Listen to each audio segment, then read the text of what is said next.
If you keep hearing people talking about hair porosity, but you don't really understand what that's actually about, this video is for you. Technically speaking, porosity is your hair's ability to absorb and retain water. Practically speaking, it identifies how damaged your hair is. Hair in its virgin healthy state, also known as low porosity hair, is hydrophobic, which means it's designed to repel water. It has an external structure made of tiny little cuticles, which are tightly closed to prevent water from coming into the deeper layer of the hair. Contrary to popular belief, hair actually hates to be hydrated. When it's wet, hair stretches and becomes more fragile. Don't get me wrong, water is absolutely crucial for curly hair, but not because we want it into the shaft. Water helps emulsify your products and spread them better so they can coat your hair and condition it more evenly. That soft, silky feel that we associate with hydrated hair is actually conditioned hair. It's due to the product you're using, not just the water. But I digress. So if healthy low porosity hair is characterized by closed cuticles which repel water,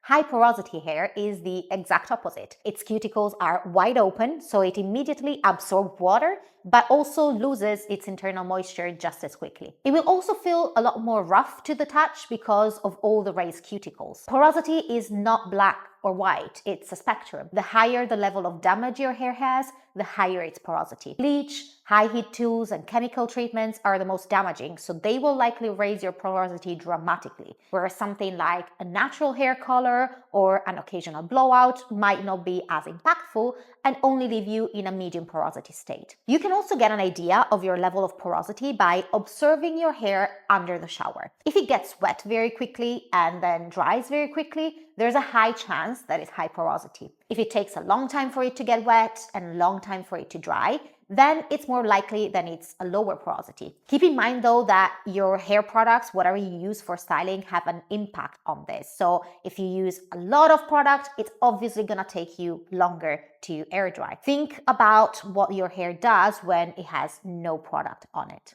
Knowing your level of porosity is useful to understand what type of products you should use. Hair with a higher porosity needs to incorporate something with strengthening or repairing properties in its routine. Bond builders, protein treatments, strengthening masks, some of them target the inner layers of the hair to make it stronger, while others temporarily close the open gaps in your cuticle structure and make it look and feel smoother. But if you have a lower porosity, you won't need much of these products. It can be nice to incorporate them every once in a while in your routine if you want to give your hair an extra boost or strengthening, or if you're planning a particularly stressful activity, but they're definitely not needed. For example, my hair is low porosity. I don't use strengthening treatments in my regular routine, but I might do one after a week at the beach, where I know that my hair has been stressed by the heat, sun, and sea salt. But what if your leave-in products have proteins in them? Do you need to worry about that? The jury is still out on this one. Proteins are used in styling products as conditioning agents, so in theory, they shouldn't really have too much of a strengthening effect. However, there are many people who swear that using proteins in their stylers